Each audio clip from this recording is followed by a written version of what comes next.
नमस्कार, news India पर आप सभी का बहुत स्वागत। मैं हूं आपके साथ सुचित्रा गुप्ता। देखिए, बांग्लादेश में पिछले साल 2024 के जून जुलाई के बीच में कुछ इसी तरीके के हालात बने थे, जब सत्ता में शेख हसीना काबिज हुई थी। बहुत लंबे समय तक शेख हसीना प्रधानमंत्री रही, लेकिन ढाका हाईकोर्ट ने स्वतंत्रता सेनानियों के परिजनों के लिए आरक्षण की व्यवस्था फिर से लागू करने का आदेश जारी कर दिया, जिसके बाद छात्रों समेत कई संगठनों ने इसका जमकर विरोध किया। विरोध में बांग्लादेश में तख्ता पलट की पूरी कहानी ये बन गई। अब एक बार फिर से वही हालात बांग्लादेश में बने हुए हैं। छात्र सड़कों पर हैं और अंतरिम सरकार में मुख्य सलाहकार के तौर पर काबिज यूनुस सरकार हिंसा पर लगाम लगाने में बिल्कुल बेदम दिखाई दे रही है। ऐसा नहीं है कि बांग्लादेश में ये पहली बार हो रहा है, क्योंकि अगर हम 1975 से लेकर अब तक की अगर कहानी को देखें तो बांग्लादेश में करीब 29 बार सैन्य तख्तापलट हो चुका है। अब एक बार फिर से वही हालात बांग्लादेश में बनते हुए दिखाई दे रहे हैं, क्योंकि बांग्लादेश में दंगा है, बांग्लादेश में इस वक्त हिंसा है। भारत विरोधी ताकतें दम भर रही हैं, क्योंकि मोहम्मद यूनुस भारत के विरोध में लगातार काम कर रहे हैं और अपनी उसी मानसिकता को फैलाने में लगे हैं। हिंदुओं पर हमले हो रहे हैं। तस्वीरें जो सामने आई वो काफी भयानक थी। सवाल कई हैं, लेकिन सवाल ये भी कि क्या यूनुस का अल्टीमेटम, क्या काउंटडाउन शुरू हो चुका है? क्योंकि देखिए, जरा सा आप कलेक्ट कीजिए और जरा सा आप इसको कनेक्ट कीजिए। पाकिस्तान और बांग्लादेश, शहबाज शरीफ और मुल्ला मुनीर जाते हैं अमेरिका, जाते हैं चाइना, और उसके बाद से पाकिस्तान में क्या होता है? पाकिस्तान में इसी तरीके की तानाशाही देखने को मिलती है। इमरान खान को ना जाने कितने सालों के लिए जेल कर दिया गया। ये ना जाने मैं इसलिए इस्तेमाल कर रही हूँ क्योंकि अलग अलग केसों में इतने साल की जेल हुई है, तो शायद आप गिनेंगे ना तो जिंदगी भी जेल में खत्म हो जाएगी। और वही चीजें इस वक्त देखने को मिल रही है, क्योंकि फरवरी में बांग्लादेश में चुनाव होने थे और ठीक उससे पहले मोहम्मद यूनुस चाइना में जाकर मिलते हैं, अमेरिका से मुलाकात होती है, पाकिस्तान से भी मुलाकात होती है, वहाँ के राष्ट्राध्यक्षों से मुलाकात होती है, और अब स्थिति बांग्लादेश में बिल्कुल आउट ऑफ कंट्रोल बनी हुई है। सवाल यहाँ पर यह उठता है कि मोहम्मद यूनुस जिस तरीके की कोशिशें लगातार कर रहे हैं, मोहम्मद यूनुस जो सरकार बनाना चाहते थे, सत्ता पर काबिज होना चाहते थे, इसमें सबसे बड़ा रोड़ा थी शेख हसीना, हटा दिया गया। इसके बाद कौन था? इसके बाद ये निर्दलीय उम्मीदवार बनने वाला उस्मान हादी, उसको भी रास्ते से हटा दिया। और अब जो तस्वीरें सामने आ रही हैं वो काफी डराने वाली हैं।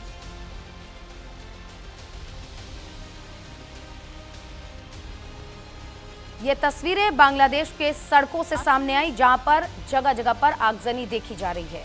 और अब यूनुस सरकार को अल्टीमेटम दे दिया गया है कि जब तक हत्यारे नहीं पकड़े जाएंगे ये स्थिति ऐसी ही बनी रहेगी। हमारे साथ चर्चा करने के लिए दो खास मेहमान हमारे साथ जुड़ गए हैं, उनका रुख कर लेते हैं।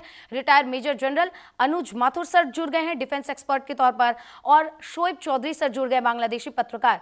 आप दोनों मेहमानों का बहुत बहुत स्वागत। और चौधरी साहब, शुरुआत आप ही से होगी।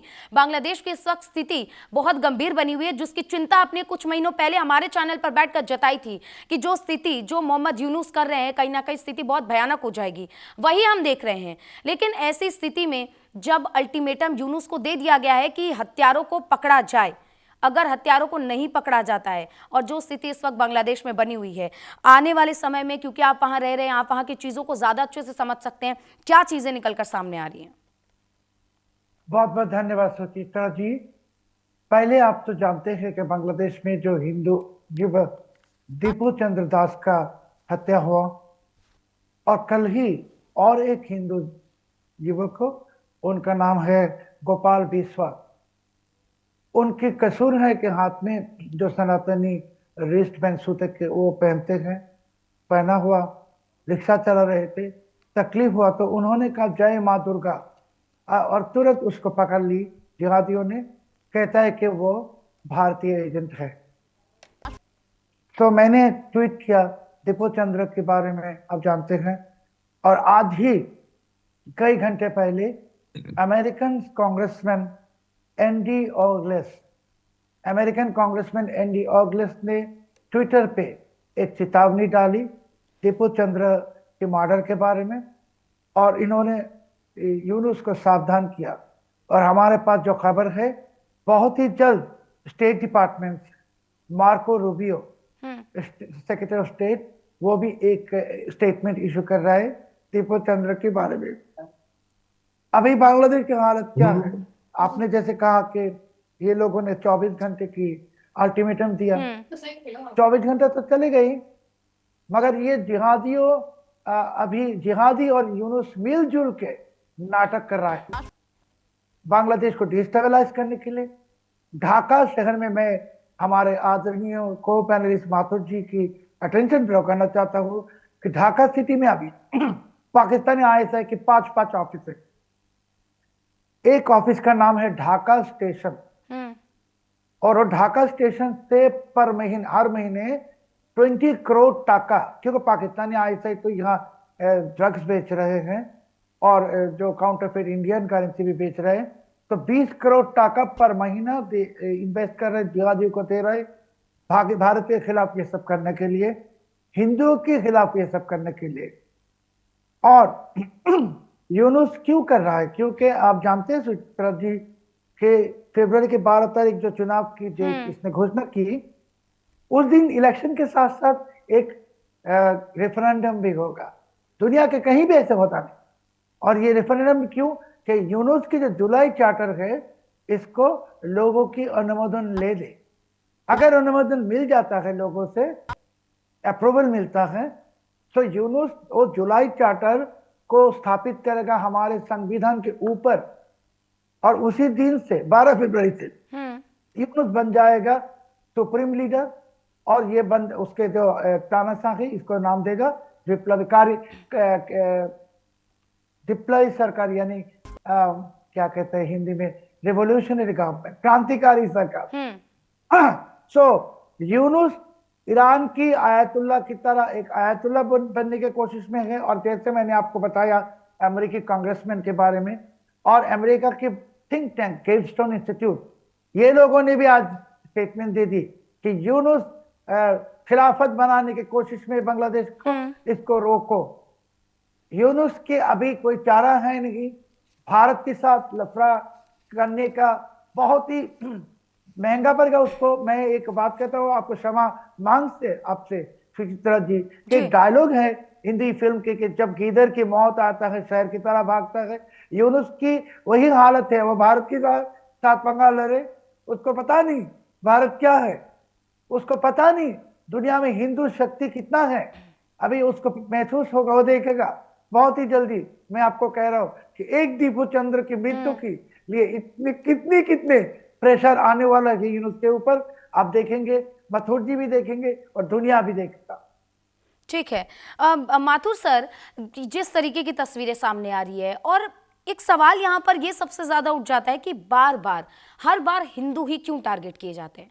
बांग्लादेश में इस तरीके की स्थिति, उसके बाद हिंदू युवक को जिंदा जलाना, इस तरीके से प्रताड़ित करना, हत्या करना।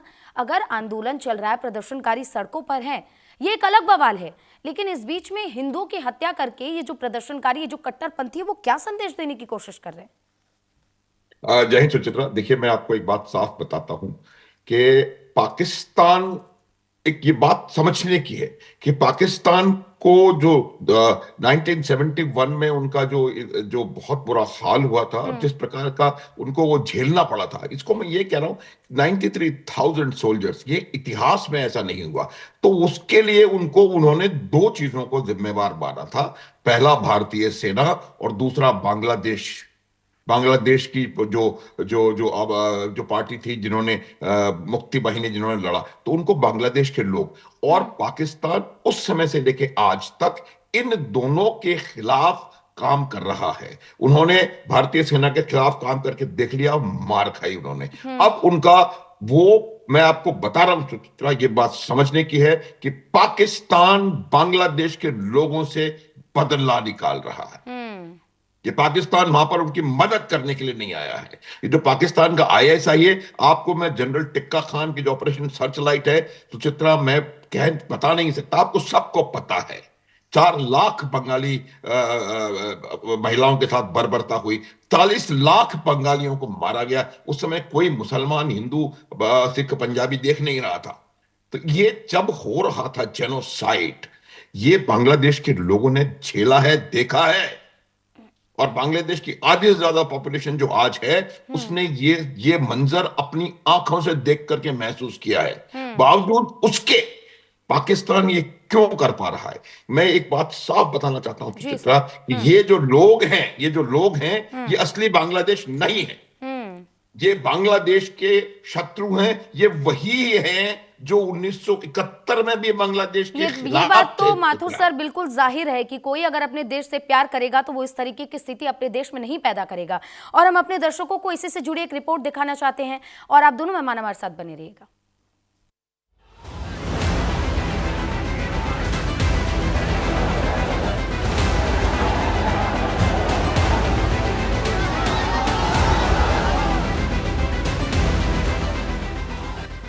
तख्ता पलट की ओर बढ़ रहा बांग्लादेश। बांग्लादेश की संसद में घुसी भीड़। हादी की मौत पर छिड़ा घमासान। बांग्लादेश एक बार फिर से तख्ता पलट की ओर बढ़ रहा है। छात्र नेता उस्मान हादी की मौत के बाद बांग्लादेश में बने हालात तो कुछ इस ओर ही इशारा कर रहे हैं। दंगाइयों के बांग्लादेश संसद में घुसना और वहां तोड़फोड़ मचाना एक बार फिर से उस दिन की याद दिला रहा है जब देश में शेख हसीना की सरकार थी। उस वक्त भी जबरदस्त हिंसा भड़की थी। पीएम हाउस में उपद्रवी घुस गए थे और जमकर उत्पात मचाया था। अगस्त 2024 को तत्कालीन प्रधानमंत्री शेख हसीना को देश छोड़ना पड़ा था। बांग्लादेश में 15 अगस्त 1975 से अब तक 29 बार सैन्य तख्ता पलट। अगस्त 2024 में शेख हसीना सरकार का तख्ता पलट। वर्तमान में मोहम्मद यूनुस अंतरिम सरकार के प्रमुख हैं। उस्मान हादी की मौत के बाद फिर संसद में घुसे लोग। शेख हसीना सरकार के वक्त भी पीएम हाउस पर हुआ कब्जा। उपद्रवियों ने देश की मुख्य संस्थानों में तोड़फोड़ की। दंगाइयों ने बंगबंधु शेख मुजीबुर रहमान की प्रतिमा तोड़ दी थी। उपद्रवियों ने फिर मुजीबुर रहमान के घर में आग लगाई। बांग्लादेश में फिर बने शेख हसीना सरकार के वक्त के हालात। बांग्लादेश जिस अराजकता में डूबा हुआ है उससे वो केवल आत्मघात की ओर ही नहीं बढ़ रहा बल्कि भारत के लिए भी खतरा पैदा कर रहा है। छात्र नेता उस्मान हादी की मौत के बाद बांग्लादेश फिर तख्ता पलट की ओर बढ़ रहा है। ये वही छात्र नेता था जिसने कुछ दिनों पहले पूर्वोत्तर को भारत से अलग करने की धमकी दी थी। हादी की मौत की खबर से अराजक तत्व सड़कों पर उतर आए। दंगाइयों ने बांग्लादेश के 2 प्रमुख अखबारों के दफ्तरों में आग तक लगा दी। एक प्रमुख सांस्कृतिक केंद्र को आग के हवाले किया और भारत के खिलाफ माहौल बनाने के लिए भारतीय उच्चायोगों का घेराव शुरू कर दिया, जहां वीजा से जुड़ी सेवाएं तक बंद करनी पड़ी। बांग्लादेश में भारत के खिलाफ ताकतें दम भर रही हैं। हिंदुओं पर हमला करने वाले बेलगाम हो गए। ईशनिंदा के झूठे आरोप में हिंदू युवक से बर्बरता। बांग्लादेश में भारत के खिलाफ जहर उगलने वाले दम भर रहे हैं। इतना ही नहीं, अल्पसंख्यकों और विशेष रूप से हिंदुओं पर हमले करने वाले बेलगाम हो गए हैं। इन्हीं कट्टरपंथियों ने एक हिंदू युवक को ईशनिंदा के झूठे आरोप में पीट कर मार दिया और फिर उसके शव को भीड़ के सामने जला दिया गया। लेकिन अंतरिम सरकार के प्रमुख नोबेल पुरस्कार विजेता मोहम्मद यूनुस इस पर लगाम कसने में बेदम दिख रहे हैं। इससे साफ जाहिर है कि मोहम्मद यूनुस कट्टरपंथियों के साथ साथ भारत विरोधी तत्वों के हाथों में खेल रहे हैं और उन्हें शह भी दे रहे हैं। फरवरी में आम चुनाव होने हैं, लेकिन ये हालात देश में निष्पक्ष चुनाव के लिए कितने सही और उचित हैं, ये कहा नहीं जा सकता। बांग्लादेश के हिंदुओं पर कहर बरपाया जा रहा।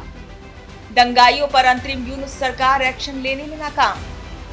बांग्लादेश में फरवरी में आम चुनाव होंगे। जमात इस्लामी समेत भारत विरोधी ताकतें लड़ेंगी चुनाव। उस्मान हादी की मौत की आड़ में बांग्लादेश के हिंदुओं पर कहर बरपाया जा रहा है। उनके संवैधानिक हक छीने गए हैं, लेकिन मौजूद अंतरिम यूनुस सरकार को इससे कोई लेना देना होता नहीं दिख रहा है। बांग्लादेश में भड़की हिंसा हिंदुओं के साथ साथ भारतीय हितों के लिए भी खतरा पैदा कर रही है। दूसरी ओर चुनाव में शेख हसीना की पार्टी आवामी लीग को भाग लेने से रोकने के साथ ही पाकिस्तान परस्त जमात इस्लामी समेत कई कट्टरपंथी ताकतों को चुनाव लड़ने की छूट दे दी गई है। चिंता की बात तो ये है कि चुनाव के बाद वहां इस्लामिक कट्टरपंथियों के वर्चस्व वाली ऐसी सरकार आ सकती है जो भारतीय हितों के खिलाफ खुलकर काम करने में जरा भी नहीं कतराएगी। न्यूज इंडिया के लिए पवन चौहान की रिपोर्ट। तो देखा आपने, जैसा कि अब से थोड़ी देर पहले माथुर सर भी कह रहे थे कि पाकिस्तान जब भारत से भिड़ने की कोशिश करता है, हर पटल पर मार खाता है और इस बार उसने बांग्लादेश की जमीन तलाशनी शुरू कर दी है कि भारत के साथ कैसे भिड़ाया जाए बांग्लादेश को, क्योंकि यूनुस के जो इरादे हैं वो हमेशा बांग्लादेश के जो भारत के साथ में है वो हमेशा विरोधी ही रही हैं और अब बांग्लादेश की स्थिति गंभीर है। चौधरी सर हमारे साथ लगातार बने हुए हैं। चौधरी सर, इस स्थिति के बीच में क्या लगता है कि फरवरी में चुनाव हो पाएंगे, आम चुनाव जिसको लेकर जनता भी राह देख रही है? बहुत धन्यवाद सुचित्रा जी। देखिए, माथुर जी ने जैसे बताया कि पाकिस्तान आए हैं बांग्लादेश में बांग्लादेश को बर्बाद करने के लिए। एक इंफॉर्मेशन मैं आपके साथ शेयर करना चाहता हूँ जी सर। कि 71 में जो हमारे 30 लाख शहीद हुए, उस शहीदों में 90% हिंदू थे, यानी 27 लाख हिंदू बांग्लादेश के लिए जान कुर्बानी दी और भारत की हजारों सेना ऑफिसर और सेना ने भी हमारे लिए जान दी। और ये जो माँ बहन की संख्या उन्होंने बताया, मन बतो जी 4 लाख, ये 4 लाख है नहीं, ये 5-6 लाख है, उसमें भी 85% हिंदू है। एक गलती तो हम लोगों ने कर ली कि 93,000 पाकिस्तानी सोल्जर्स को वापस जाने के लिए दिया। इन लोगों को मार देना चाहिए था। पाकिस्तान अभी बांग्लादेश में 54 इयर्स के बाद एक मौका मिला बदला लेने के लिए और बांग्लादेश को बर्बाद करने के लिए। पाकिस्तान जानता है कि जब चुनाव होगा, अगर चुनाव होते तो उस चुनाव में बीएनपी आएगा, बीएनपी पाकिस्तान की बात सुनेगा नहीं। इसके लिए चुनाव को पाकिस्तान टालेगा, आईएसआई टालेगा। पाकिस्तान चाहेगा कि यूनुस जो उसके कठपुतली है वही रह जाए तख्ते पे, और उसके लिए जैसे मैंने आपको एक्सप्लेन की कि रेफरेंडम देके 12 फरवरी को ये और एक तमाशा करेगा, यूनुस को सुप्रीम लीडर बना के बांग्लादेश को खिलाफत राष्ट्र बना देगा। तो बांग्लादेश अभी एक बहुत ही गहरी मुसीबत में फंस गए हैं और मेरे को लगता है कि यूनुस के जो एक्टिविटीज इसके कारण, इसके वजह से बांग्लादेश के ऊपर इंटरनेशनल प्रेशर आने वाला है। अगर सुचित्रा जी आप कहेंगे कि यूनुस तो अमेरिकन डीप स्टेट के ही कठपुतली है, मगर अमेरिकी डीप स्टेट में भी अभी बदलवा हो रहा है, क्योंकि डोनाल्ड ट्रंप और जो बाइडेन एक चीज है नहीं। और डोनाल्ड ट्रंप को समझ में आ गया। आप देखिए, डोनाल्ड ट्रंप ने पाकिस्तान में जाके गले लगाए, आप जानते हैं, मैं भी जानता हूँ, सब जानते हैं, वहां बिजनेस भी कर रहा है। अभी पाकिस्तान को प्रेशर डाला कि पाकिस्तानी सैनिक भेजो गाजा में हमास के खिलाफ जंग लड़ने के लिए। जब पाकिस्तान जाता है गाजा, पाकिस्तानी सोल्जर हमास को मारता है, उस वक्त पाकिस्तान में ही पाकिस्तानी जो जिहादी जंगी जो संगठन सब सड़कों में आएगा, नारा लगाएगा पाकिस्तान के खिलाफ। तो ट्रंप पहले तो ये क्या कहते हैं, इसको खाना दिया, पाकिस्तान को भूखा मुल्क है, भिखारी, इसके भीख मांगने की कटोरी भी नहीं है, कुछ दे दी ट्रंप ने। ये आसिम मुनीर को ले जाके वाशिंगटन में व्हाइट हाउस में खाना खिलाया, खिला के अभी उस खाने में जहर, अभी कहता है कि सोल्जर्स भेजो गाजा में जाके वो हमास को मारे। तो पाकिस्तान अभी जाना पड़ेगा गाजा में, जाके हमास को मारना पड़ेगा। और जब पाकिस्तान हमास को मारेगा, पाकिस्तान बनेगा मिडिल ईस्ट की नंबर 1 एनिमी कंट्री। और यही खेल है। लोग समझ रहे हैं कि डोनाल्ड ट्रंप इंडिया के खिलाफ है। डोनाल्ड ट्रंप बिल्कुल ही इंडिया के खिलाफ है। डोनाल्ड ट्रंप का कोई चारा भी नहीं है इंडिया के सिवा। कि दुनिया में जितने बड़े मार्केट, एक तो है भारत, दूसरा है चाइना। बिल्कुल। तो चाइना मार्केट में ट्रंप नहीं जा सकेगा। भारत की मार्केट इतनी बड़ी मार्केट, डिफेंस मार्केट, और ट्रंप भी जानते हैं कि नरेंद्र मोदी कोई ऐरा गैरा लीडर है नहीं, बिल्कुल, और उसके सामने कभी भी सरेंडर नहीं करेगा। नरेंद्र मोदी जी का सामने ही ट्रंप को आके क्या बोलता है, इसको सर झुकाना पड़ेगा, और झुकाएगा भी ट्रंप। ठीक है, अभी ठीक है। शोएब साहब, माथुर सर से मैं ये जानना चाहती हूँ, सर आप शोएब साहब की बात से कितना इत्तेफाक रखते हैं? क्योंकि जो स्थिति है वो बद से बदतर हो रही है बांग्लादेश में। पाकिस्तान, बांग्लादेश, चाइना, अमेरिका सब मिलकर सिर्फ भारत विरोधी ताकतों में लगे हुए हैं, भारत को नीचा दिखाने में, भारत को किसी भी तरीके से क्षति पहुंचाने में लगे हुए हैं। बांग्लादेश में भी ताकतें हैं जो अब धीरे धीरे सिर ऊंचा कर रही हैं। और शोएब सर जिस तरीके से बता रहे हैं तमाम चीजों को, आप अपने एक लंबे अनुभव के बाद इसे किस तरीके से देखते हैं? सुचित्रा, पहले तो आपकी जो रिपोर्ट थी उसमें से एक शब्द से मैं असहमति जताना चाहता हूं। जी सर। आपने कहा कि यूनुस इसको रोकने में बेदम नजर आ रहे हैं। वो बेदम नजर नहीं आ रहे हैं, यूनुस इसके पीछे हैं। वो उसको रोकना चाहते नहीं है। तो इसमें वो बेदम नहीं है, वो उनके पास ताकत है। अगर वो चाहते तो रोक सकते थे। बिल्कुल। और वो ये भी, मैं ये भी बता सकता हूं कि वो कम से कम ये कह सकते थे कि इसमें भारत का कोई हाथ नहीं है। मैं आपको एक बात बताता हूं सुचित्रा, बांग्लादेश को ये पता होना चाहिए कि उनका जन्म हमारी वजह से हुआ है। और जैसे दुनिया में लैंडलॉक्ड कंट्रीज होती हैं, उस प्रकार से बांग्लादेश एक इंडिया लॉक्ड कंट्री है। चारों तरफ से इंडिया ने घेरा हुआ है। सिर्फ एक 150 किलोमीटर का कचिन प्रोविंस बांग्लादेश म्यांमार का है, जो कि अस्थिर है। पहली बात। दूसरी बात मैं आपको यह बताता हूं कि बांग्लादेश के लोगों को समझ में नहीं आ रहा है, और वो इसलिए नहीं समझ में आ रहा है कि ये जो इस्लामिस्ट कट्टरपंथी हैं, इन्होंने इस मोहम्मद यूनुस को, मैं आपको अगर ये कहूं, शोएब साहब क्या मानेंगे इस बात को मैं कह नहीं सकता, लेकिन जो यूनुस है वो पाकिस्तान की आवाज है बांग्लादेश में, और वो पाकिस्तान के साथ मिलके बांग्लादेश को अस्थिर कर रहा है। दो वजह हैं बिल्कुल साफ। पहली बात तो यह है कि बांग्लादेश में एंटी हिंदू रिटोरिक इतना बढ़ा दो कि वो एक बहुत बड़ा प्लैंक आपके सपोर्ट के लिए बन जाए। पहली बात सुचित्रा। और दूसरी बात यह है कि वो चाहते हैं बांग्लादेश। माथुर सर, मेरे पास समय की कमी, आपको यही रोकना चाहूंगी। एक छोटा सा जवाब बस आपसे ये चाहती हूँ कि क्या यूनुस को रोकने के लिए अब कोई रास्ता नहीं बचा है?